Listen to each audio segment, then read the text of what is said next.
all for a good food experiment, and I've always been curious to know if egusi seeds could be turned into a soy-free tofu by following all the steps of tofu making. Egusi is a popular West African ingredient. The fat and protein-rich seeds come from a melon that's indigenous to the region. It is ground and added to soups and stews as a thickener. I have a recipe for traditional egusi soup on my website. I'll leave a link below if you want to check it out. In this video, I will show you my 2 attempts at making this tofu. Watch till the end to find out if it is worth all the effort. The first time I tried making it, I started by soaking 400 grams of egusi seeds in water overnight. This makes them easier to blend. After draining and washing thoroughly, I added half to a blender and covered it with double the amount of water. So for example, 3 cups of egusi with 6 cups of water. I blended for 5 minutes to get it very smooth. If using a good quality high-speed blender, you might not need to blend for as long. Then repeat this process with the other half of the seeds.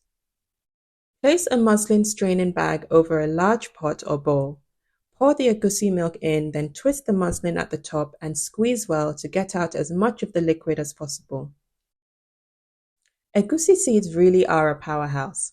They contain 35% protein and up to 50% fat, almost 80% of which is unsaturated fat, the healthy kind. The seeds are rich in vitamins A, B1, B2, and C. So if you've never had it before, I definitely recommend you give it a try. You can find egusi seeds at most international stores if you live abroad, or any sort of African food store. The pulp should be dry to the touch and crumbly. I actually ended up saving this and blending with water later to use in egusi soup. The egusi soup turned out less fatty because it was mostly fiber left and most of the fat had been squeezed out, but it still tasted great. And it was a good way to ensure that I didn't have too much food waste. I left the milk to sit for 5 minutes, then I transferred it into another large pot. I brought the milk to a boil, stirring occasionally with a wooden spoon to prevent any burning and stop it from overflowing. Before I knew it, I started to notice some curdling action. In traditional tofu making, curdling can begin between 160 and 180 degrees, at which point a coagulant is added. This clearly did not need a coagulant. In my second try, I will show you what adding a coagulant actually did. Anyway, the curds looked super small to me, and I didn't make things better by stirring it around too much.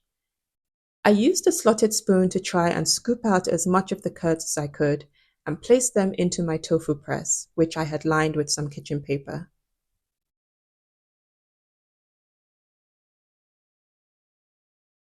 When it became more difficult to capture the curds with a spoon, I switched to a tea strainer, which had smaller holes and it seemed to work a bit better. Once I had scooped in as much as I could, I assembled my tofu press and popped it in the fridge overnight. From this side view, you can see that there's a sizable amount to work with. Once I took it out, however, it was the flattest block of tofu I'd ever seen. With most of the water pressed out, I wasn't left with much to work with, and it had formed quite unevenly.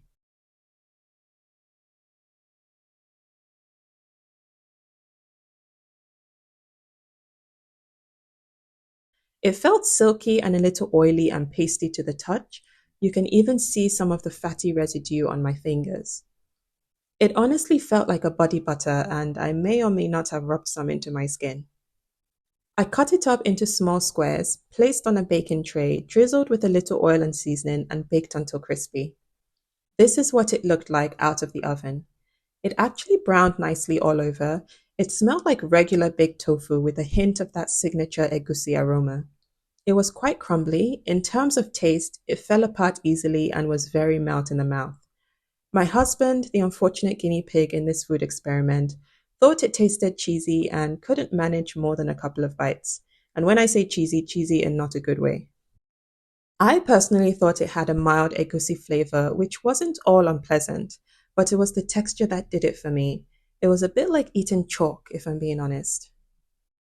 Unsatisfied with how this first attempt turned out, I decided to try it just one more time, changing certain techniques to see if that would make a difference. The first thing I did differently was to leave the egusi milk to sit overnight in the fridge. to allow more of the starch to settle to the bottom of the pot. When I transferred the milk to another pot for boiling, I was careful not to add too much of the settled starch at the bottom. The residue actually looked less like starch and more like a thick and extremely silky cream, which I imagine is because of the high fat content. Based on some research I had done, starch can interfere with the coagulation of the protein in the milky mixture. As you'll see soon, I'm not too sure if this step made that much of a difference. The second thing I did differently was to add some coagulant this time around. I used gypsum, 1.5 teaspoons dissolved into a quarter cup of water. This has been used as a coagulant in tofu for thousands of years. Before the mixture even reached boiling point, and before I even added the gypsum, the coagulation already started.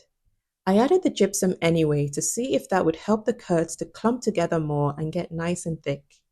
I stirred it in, then reduced the heat completely, covered and left to simmer for 15 minutes. After this time, I wasn't so quick to stir it around or scoop out the curds. I left everything to cool completely. Part of my reasoning was that because of the high fat content in egusi, leaving it to cool to room temperature might help the curds become a bit more solid, in the same way that coconut oil solidifies under colder conditions. As you can see, the curds in this attempt came out a bit thicker and easier to scoop, so I was feeling a bit more hopeful. I scooped out the curds and put them into my tofu press, but this time I lined the press with muslin cloth and wrapped the curds up like a parcel to see if that would reduce leakage of the smaller curds and help maintain some volume.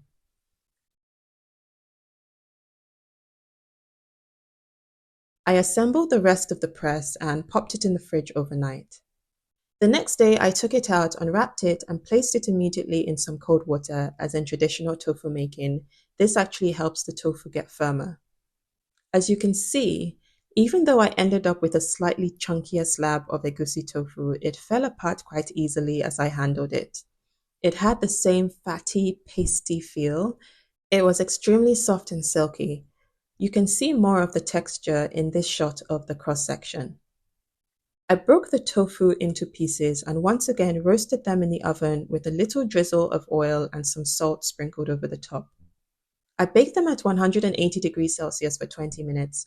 I didn't want to cook them to the point of complete crispiness this time, so that I could see if I could retain a creamy center. This time they didn't brown as much. They still smelled pretty good, but the texture was just as bad as the first time. Crumbly, chalky, and pasty all at once. Did I succeed at making egusi tofu? Sort of. Is it delicious and worth a try? In my opinion, absolutely not. I've made it so you don't have to. I imagine the high fat content affected the final texture, and I wonder whether combining it with a starchier legume would fix some of the issues. I would just say enjoy egusi the way it's supposed to be eaten by following the recipe in the description below. Thank you so much for watching. I'd love to hear your thoughts on this video in the comments section. Be sure to subscribe because I post a new video every week, and I will catch you next time. Bye!